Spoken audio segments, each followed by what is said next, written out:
But if there was one standout announcement of 2017's Cannes Lions, it was the launch of the Unstereotype Alliance. Well, a year down the line, what's changed, what's happened, and what's still to go? Well, the lady that's been in charge of pushing unstereotyping through Unilever is Aline Santos. Aline, a year down the line, how far have we come?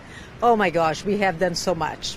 I think that, first of all, after the Unstereotype Alliance movement got ignited last year, we had lots of newcomers, new companies, everybody getting interested in the content and learning with us.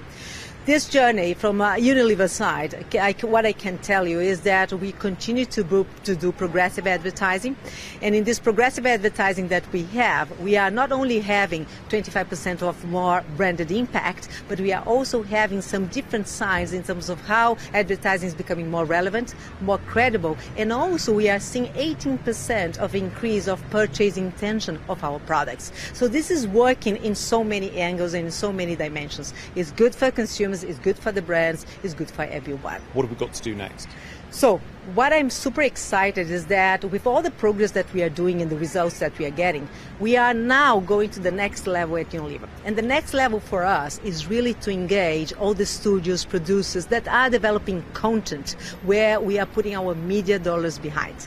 So when you turn on your TV or a digital platform, and you see our ads, these are going to be ads that are full of, inspirational new roles that are going to be fully unstereotyped, and we want our ads to be close to content that is also unstereotyped. But that's not the case always.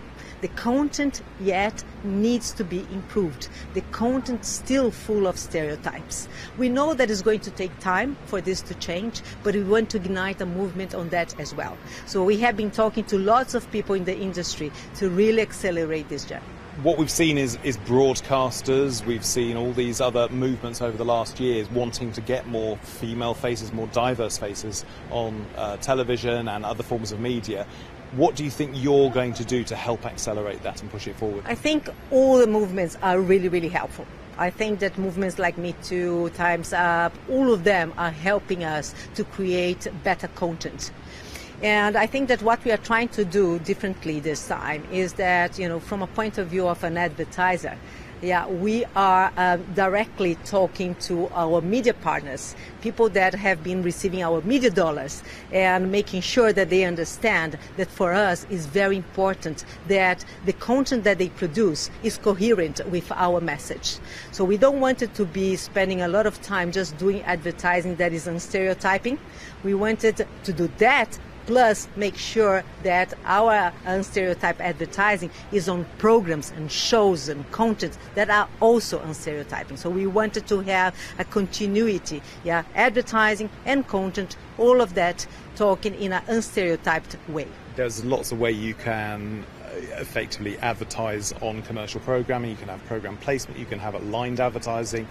Sounds like you want to do an awful lot here, not just align your adverts with other unstereotyped adverts. Absolutely. So we launched some time ago Unilever Entertainment. This is a new entity that we developed. This is an entity that is trying to really get into the world of content creation. So we are talking to producers. We have producers now in Unilever that can talk that same language. And with them, what we are trying to do is to co-create content that is unstereotyped. So it's not only about a simple and old-fashioned sponsorship, although we are going to continue to do some of them, but it's also to inspire them that together we can create something that makes sense to the brands that we have, that makes sense to the agenda of unstereotype that we have. Let's talk about a different subject. We've seen Unilever divesting things like butters and margarines, but we're now seeing people like Unilever Ventures investing in companies like Thrive Inside, very, very personalised products. How do you think that marketing is going to change for those kinds of products that are not necessarily mass appeal? I think that what we have today is the benefit of having amazing quality and quantity of data.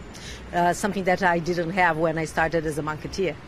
And I think that the quality of data that we have enable us to analyze and bring insights in the way that we never had before.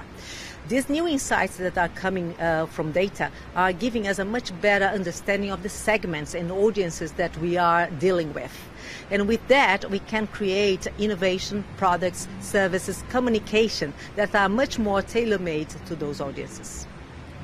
And does that mean personalized advertising for personalized products? So that means lots of things. That means even, getting inspiration for new brands. That means, having something that when you see, you say, my goodness, how this brand knows me. I'm so surprised. I'm so delighted. And I think that, this is something that is going to be common, across the whole portfolio. Which brings me to that other big elephant in the room that not many people have talked about, GDPR, and the amount of information that companies hold on people. What sort of impact is that having on Unilever and its brands? I think that, a couple of months ago, a huge impact because we had to mobilize, everybody to put into practice all the new rules and regulations. We are happy with that because I think that the regulation is going to really help the whole market to become much more transparent, to become much more trustworthy. So we are all full behind it. We have people as part of the commission to really understand this and to get it right. So all good.